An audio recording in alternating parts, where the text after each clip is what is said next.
Hizkuntzek ere arnasguneak behar dituzte. Hau da, erabilera handiko guneak. Ikus dezagun beraz, nolakoak diren eta zer ari den gertatzen, euskara indartsuen dagoen eremuetan.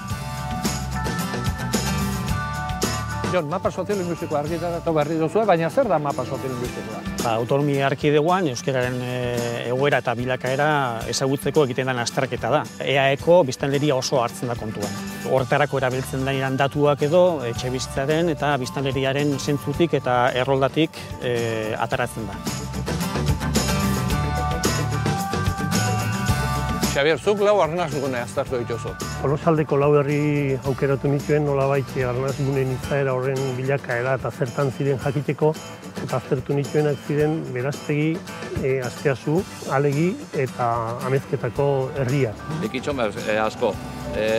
Modu diferentitara, baina gehien bat euskeri etxen erderi bentzuten da, baina gehien erabiltzen da duda barik euskaria da. Bueno, alde horretiken, orgulloso ez da, beti, aspektu horret beti izan dugu arazo asko erderaz da komunikatzeko, eta bueno, oen kasu honetan nahiko justifikatu gaitzen da, gure arazoak nundi datozen ez, da alde horretik harro gaude, aspektu izan berria hundi duten, euskara horren beste praktikatzez. Kaixo Maitena? Ongi? Bai. Maitena, galderatxo bat azteko. Jagolan gaude, baina hau zer da, Nafarroa berea ala Zuberoan? Historikoki Zuberoan gira, administratiboki Baxe Nafarroan.